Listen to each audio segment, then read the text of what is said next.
Assalamualaikum warahmatullahi wabarakatuh. Hordoftoota fi kabajamtoota chaanaalii kanaaf jirra jirtu isiniin jecha har'a biraankii addaa qabadhee isin dhufe. Biraankii sunis maali yoo jettani ji'oota karatti biraankii wayii dalaguuf hin deema. Hamma dhumaatti na waliin turaa isiniin jira. Biraankii maal akka ta'e kan waliin ilaallu ta'a.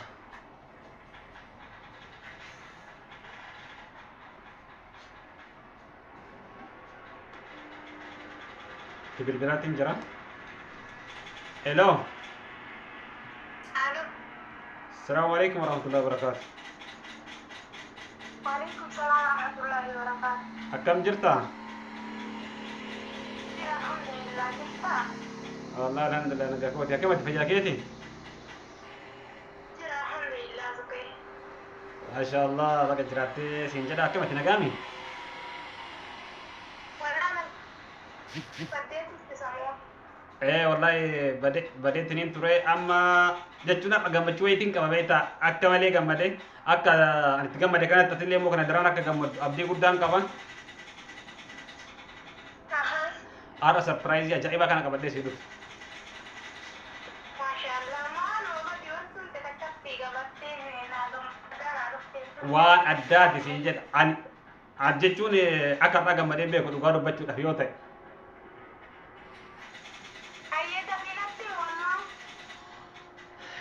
Surprise qabadhee sii dhufee siin jedhaa jira. Surprise ajaa'ibaa garuu sitti mul'ee fi akkam jedhee akka sitti muyyoo gammachuu keessa tare akkuma sitti muyyoo wallaale malee.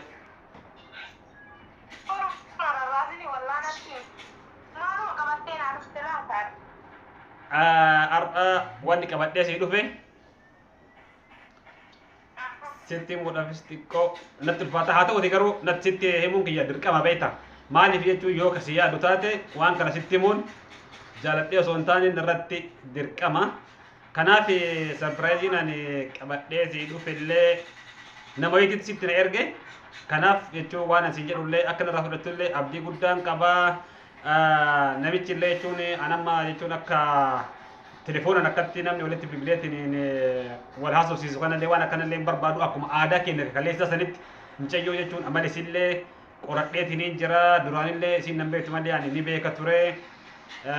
Kanaaf amma ani jechuun wanni si haasofsiisu akka illee jiru mucayyoo naa gaafadhuuti akka aadaa keenya kaleessatitti mucayyoo qaadhimachuun fedhaa naan jedhe. Kanaaf sarpiraayizii kana sii qabaa jechuu barbaadetti.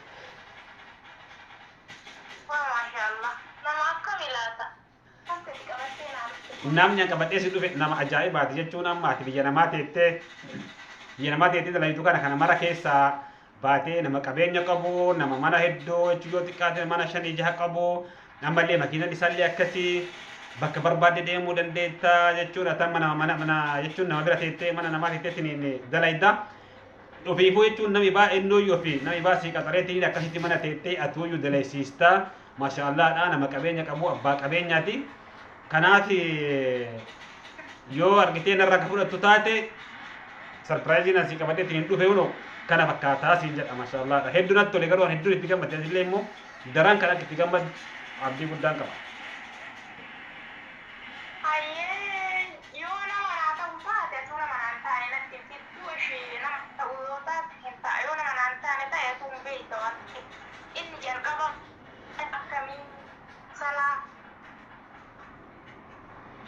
Halo?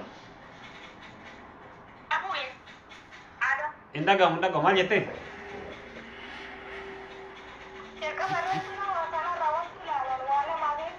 Ayyee lamaan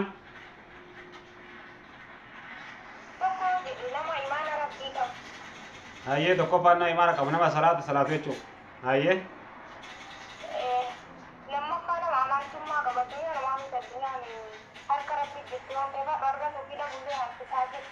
ayyee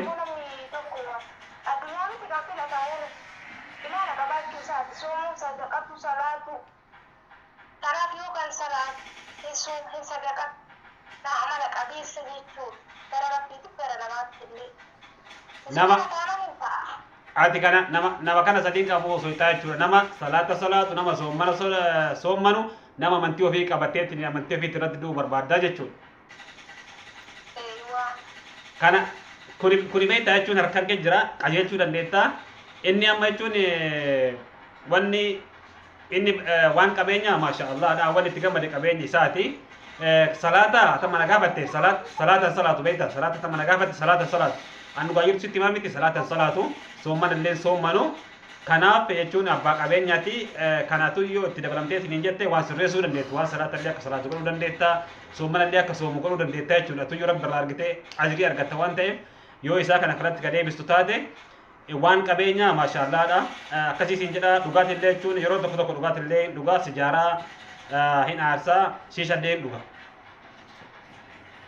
La ilaha illallah maal jettasi? Kan kuni jechuun bari waan ati sirreessuu dandeettu beektaa inni amma adda jira osoo fakkeenyaaf dubartiin bira jiraatte waan kana sirreessuu ni dandeessi. Kophaa isaa waan taateef inni amma ka dhuguun jechuun dhugaatii illee ka dhuguun mallaqa isaati abbaa qabeenyaati ati maal rakkatte. Kanaaf booda ni gorsitaa atu kanarratti hin deebiste waan ta'eef rakkoo hin qabu. Sitti maadagay. Yaa?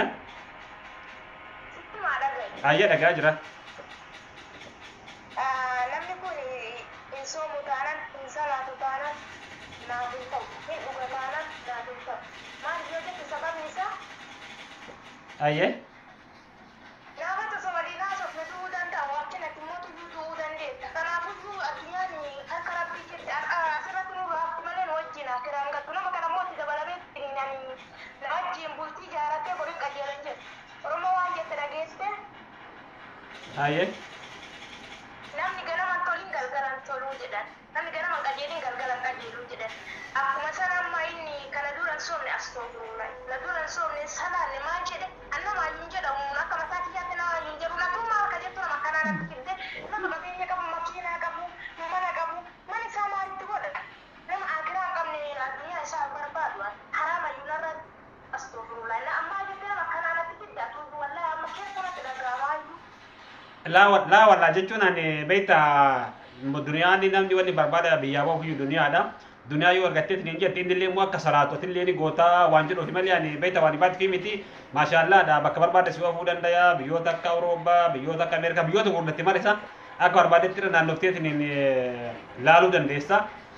Kanaaf inni akkasinaan jennaan hedduun itti gammadee kanaaf jechuun kun waan salaataa waan akka argitee soommanaa kanarratti ati akka inni jechuun soomallee akka soomu salaatallee akka salaatatu hin goota siifuu yoo argitee ajrii guddaadha ati maal rakkoo qabaree maal kun.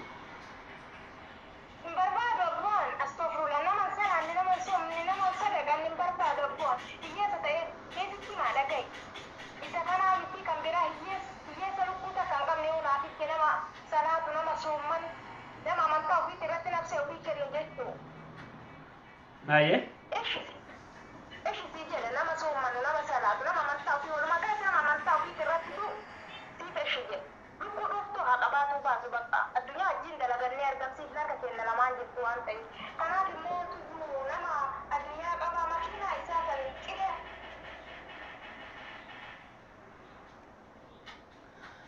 Halo, Asifan? Halo?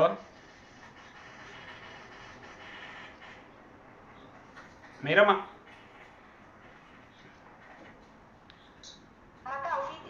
Ansif ibar. Ansif ibar.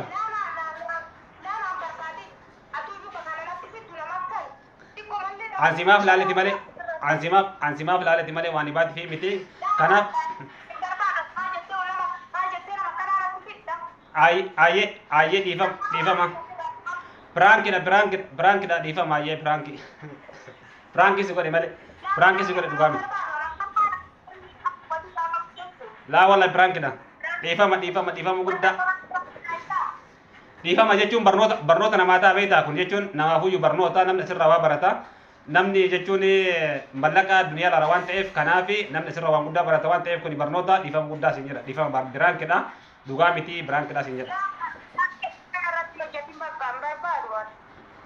Kanaafuu yamma dhiifama gaa jechuun daawwattoonni si ilaalaa jiran waan ta'eef dhiifamaa jedheen.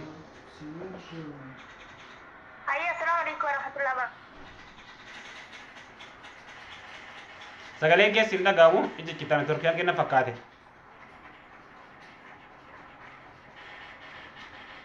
Halo?